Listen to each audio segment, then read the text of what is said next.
अस्सलाम वालेकुम जी। आज का हमारा टॉपिक है नैनो इम्प्रिंट लिथोग्राफी। ये भी आपके पास टॉप डाउन मेथड्स पे चल रही है बात। तो आज का जो ये है ये बुनियादी तौर पे एक नया कह लो कि एक मेथड है नैनो इम्प्रिंट लिथोग्राफी, एनआईएल इसे बोलते हैं शॉर्ट टर्म में।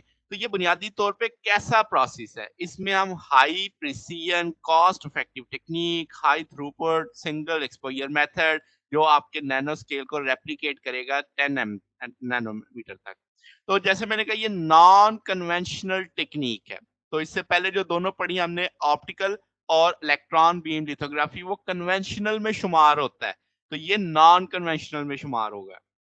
अब क्या है इसका प्रिंसिपल वो समझ लेते हैं। इसका वर्किंग प्रिंसिपल ये है कि जो नॉन स्ट्रक्चर सिलिकॉन या पॉलीमर हाइब्रिड होता है, मोल्ड से उसे प्रेस किया जाता है, कंट्रोल प्रेशर और टेम्परेचर पे सबस्ट्रेट कोटिंग होती है जिसमें defined layer of polymeric materials की। तो आफ्टर रिमूवल जब आप मोल्ड को हटा लेते हैं तो एक इन्वर्स रिप्रोडक्शन जो कैरेक्टरिस्टिक्स होती है वो इम्प्रिंट हो चुकी होती है सबस्ट्रेट पे। इम्प्रिंट करने के बाद आपका जो रेजिस्ट पैटर्न है आप उसे रिएक्टिव आयन एचिंग करते हो, यानी वो उड़ा देते हो फालतू चीजें। तो आपके पास एक यूज़फुल जो आपके पास प्रोफाइल सबस्ट्रेट है वो पैटर्न ट्रांसफ़र हो जाता है।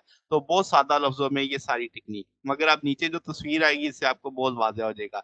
इसके 2 फंडामेंटल प्रोसेस होते हैं जिनको हम ग्रेटली इस्तेमाल कर रहे होते हैं, और भी हैं मगर ये ज़्यादा इस्तेमाल चलते हैं, जिनमें एक है थर्मल नैनो इम्प्रिंट और दूसरा यूवी बेस्ड। अब आप दोनों को देख सकते हैं तस्वीर में, पहले मैं तस्वीर से समझा देता हूँ। थर्मल देखें तो आपने एक रेज़िस्ट कोटिंग की है सबसे पहले, जैसे सबस्ट्रेट के ऊपर है तो थर्मोप्लास्टिक पॉलीमर रेजिस्ट लिखाई है, ठीक है? तो इस थर्मल नील के अंदर थर्मोप्लास्टिक पॉलीमर रेजिस्ट लगी। मोल्ड आ गया, मोल्ड से आपने प्रेस किया, हीट दी, प्रेस दी, फिर आपने उसको यानी एक मखसूस टेम्परेचर और प्रेशर के ऊपर आपने यहाँ पे इसे दबा दिया। फिर क्या है जनाब, आपने इसे फिर निकाल लिया, इसे कूल किया और सेपरेट कर लिया, फिर वो इचिंग का प्रोसेस शुरू हो जाएगा। अब जो यूवी है उसके अंदर जो आपका मोल्ड है वो ट्रांसपेरेंट है। उसी तरीके से आपने रेज़िस्ट डाली सबस्ट्रेट पे जो फोटोपॉलीमर रेज़िस्ट होगी, ये थर्मोप्लास्टिक थी, ये फोटोपॉलीमर थी। अब आपने उसी तरीके से यूवी एक्सपोज़ दी, फिर इसे प्रेस दिया, तो यूवी के एक्सपोज़र से वो पॉज़िटिव और नेगेटिव वाला सीन आ जाएगा। वहाँ से जहाँ पे एक्सपोज़र होगा वहाँ से उड़ जाएगी, जहाँ पे नहीं वहाँ से नहीं उड़ सकेगी रूम टेम्परेचर पे, जबकि इसमें टेम्परेचर हमने कंडीशनल रखा था। फिर आप इसे अलग कर लेंगे, इसमें कूलिंग की भी ज़रूरत नहीं है। ठीक हो गया? तो ये ओवरऑल वन लाइनर दोनों का डिफरेंस आ गया। अब ज़रा डिटेल में देख लेते हैं। तो आपके पास जो थर्मल और यूवी नील है, ये आपके पास इनकी रेज़ोल्यूशन 10 नैनोमीटर तक जाती है। तो थर्मल नैनो इम्प्रिंट आपके पास टी नील जिसे कहते हैं, इसमें आप एक थिन लेयर इम्प्रिंट की जिसमें थर्मोप्लास्टिक पॉलीमर है, आप उसे स्पिन कोटेड करते हो किस पे? सबस्ट्रेट पे। फिर आप मोल्ड लाते हो जो उसको यानी प्री डिफाइंड टोपोलॉजिकल पैटर्न जिस पे बना होता है, और जो आप उसे इन कांटेक्ट करते हो सबस्ट्रेट से, फिर आप उसे प्रेस करते हो सर्टेन प्रेशर के साथ, फिर हीट देते हो ग्लास ट्रांजिशन टेम्परेचर तक, ठीक है? फिर जो फीचर पैटर्न होता है मोल्ड का उसे प्रेस कर दिया जाता है मेल्ट पॉलीमर फिल्म के अंदर।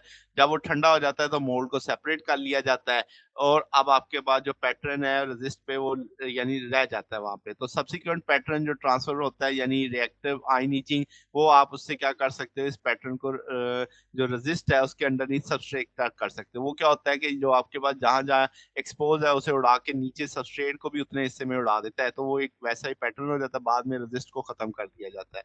फिर आपके पास यूवी थर्मल में क्या होता है कि यूवी नील के अंदर यूवी कैपेबल लिक्विड पॉलीमर आप रखते हैं। उसमें लिक्विड नहीं था, उसमें सॉलिड था।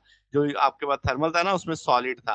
तो अब आप क्या करते हैं कि जी लिक्विड पॉलीमर को आप करते हैं यानी जैसे थर्मोप्लास्टिक था उसके अंदर टी नील के अंदर, तो यूवी नील के अंदर लिक्विड है। तो आप इस पे अप्लाई कर देते हैं सबस्ट्रेट पे, मोल्ड को उसी तरीके से आप ट्रांसपेरेंट मटेरियल का रखते हैं जो कि सिलिका होता है, क्वार्ट्ज मोल्ड होता है। तो जब आप मोल्ड कर देते हैं तो सबस्ट्रेट को प्रेस किया जाता है, तो वो कैविटीज़ जो होते हैं वो उसमें यानी रेज़िस्ट में फिल दब जाती हैं। तो रेज़िस्ट को फिर आप क्योर करते हैं किससे? यूवी लाइट से। अब वो यूवी लाइट जहाँ-जहाँ जाएगी वो वहाँ पे सॉलिड होता चला जाएगा। तो डीमोल्डिंग के बाद सिमिलर पैटर्न आपका ट्रांसफर हो चुका है रेज़िस्ट के ऊपर। जो यानी अब आपके पास पॉलीमर रेसिडुअल लेयर को रिमूव कर दिया जाता है किससे? रिएक्टिव आयन एचिंग से, जिसे हम ऑक्सीजन प्लाज्मा एचिंग कहते हैं। तो वो आपके पास सबस्ट्रेट तक वो इमेज ट्रांसफर हो जाता है।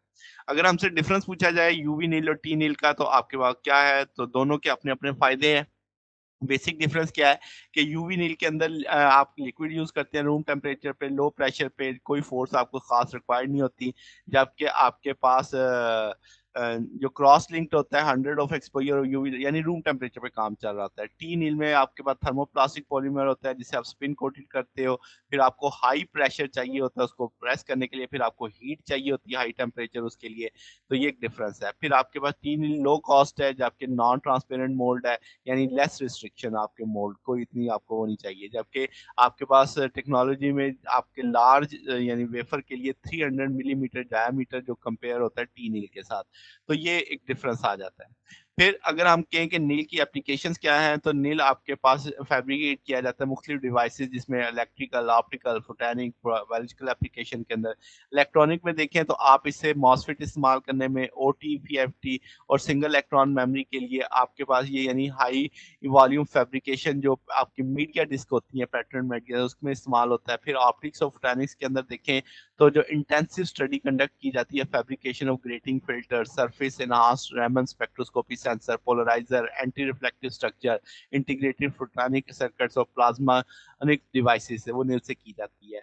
फिर आपके पास ऑप्टो इलेक्ट्रिक डिवाइसेस जिसमें एलईडी है, सोलर सेल्स है, वो आपके पास यानी इसके अंदर स्ट्रक्चर्स देखे जाते हैं। फिर जो आपके पास sub nanometre non nano fluid channel है वो आप फैब्रिकेट कर सकते हैं नील के ज़रिए, जिसमें आप डीएनए को स्ट्रेच कर सकते हैं, यानी मेडिकल यूज़ में आ जाता है आपके पास। तो ये जनाब आपके पास डिफरेंट तरह के इसके यूज़ेज़ थे। तो अगर आपको इसमें कोई बात पूछनी हो, डाउट हो तो नीचे कमेंट्स में पूछ सकते हैं। वीडियो अच्छी लगी हो तो वीडियो को लाइक कीजिएगा, दोस्तों के साथ शेयर कीजिएगा, चैनल को सब्सक्राइब कर दीजिएगा। अब तक के लिए इतना ही, बाकी इंशाल्लाह फिर नेक्स्ट देखेंगे। ओके, अल्लाह हाफ़िज़।